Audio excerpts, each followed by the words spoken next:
Republican, Louisiana Senator John Kennedy.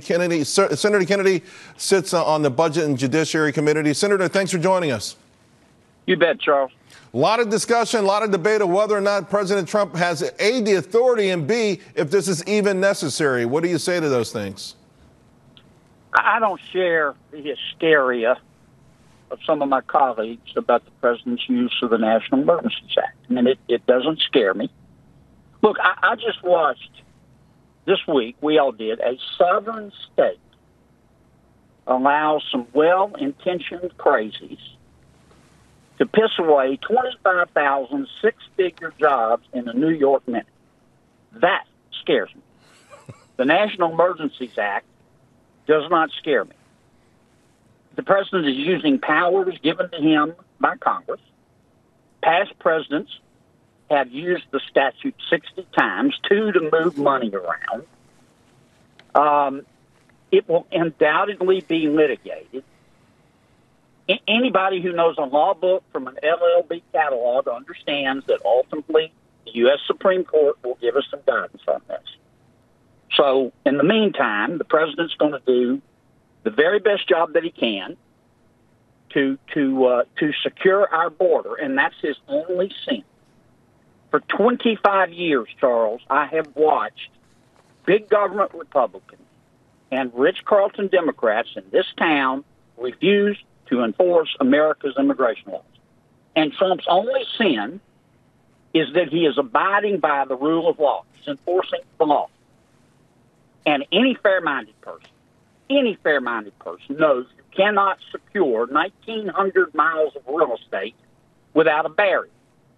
Ask Israel. Well, to that point, sir, the same question, a similar question was posed to former Congressman Beto O'Rourke of Texas. And he actually said that if he had the ability to, he would actually remove existing barrier walls and fences along El Paso, that he thinks that they don't work, that there's no demonstrable evidence that they keep Americans safer. Well, no disrespect, but look at the facts. When we built a wall in San Diego, in El Paso, in Yuma, illegal immigration dropped 88%. Did it stop all of it? No, but it stopped most of it. There's a reason that Israel has a 430-mile border wall with the West Bank. It stopped the terrorism, not all of it, but most of it. There's a reason that Saudi Arabia built an 1,100-mile border wall with Yemen and a 600-mile border wall with Iraq. There's a reason that India has a border wall, and Norway and Malaysia. I don't know, Mr. Beto, but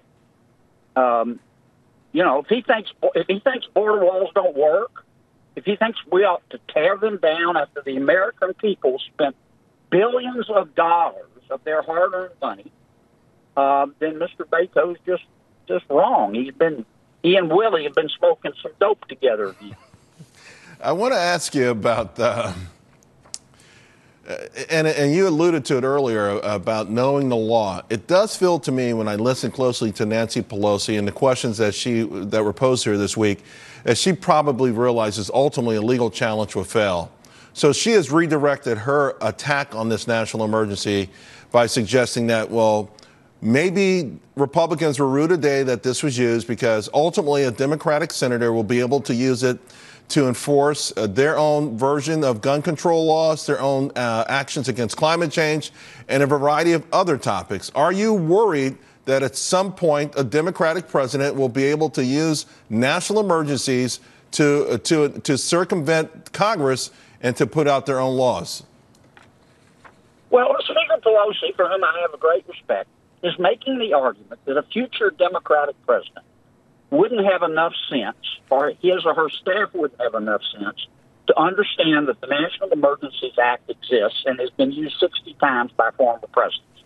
So the idea that this is some sort of unprecedented measure by President Trump is rubbish, and she knows that. It's just an excuse. This issue is not complicated. Legal immigration. We welcome 1 million people a year legally to our country. Legal immigration makes our country strong. illegal immigration undermines legal immigration. And by the way, illegal immigration is illegal. Duh. Now, Speaker Pelosi, she needs to just admit it. She makes no distinction between legal and illegal immigration. And if you disagree with her, you're a racist. I've listened to our esteemed speaker many times preach to us in terms of the Mueller investigation about the rule of law. But yet, when it comes to America's immigration laws, and every country has immigration laws, by the way, she wants to ignore the rule of law. I mean, the hypocrisy is breathtaking.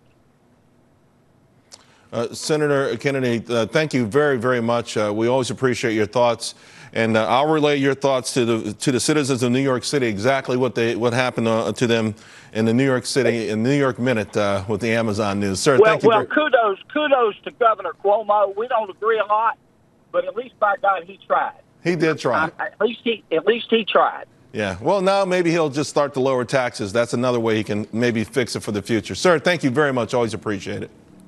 You bet. The Aurora, Illinois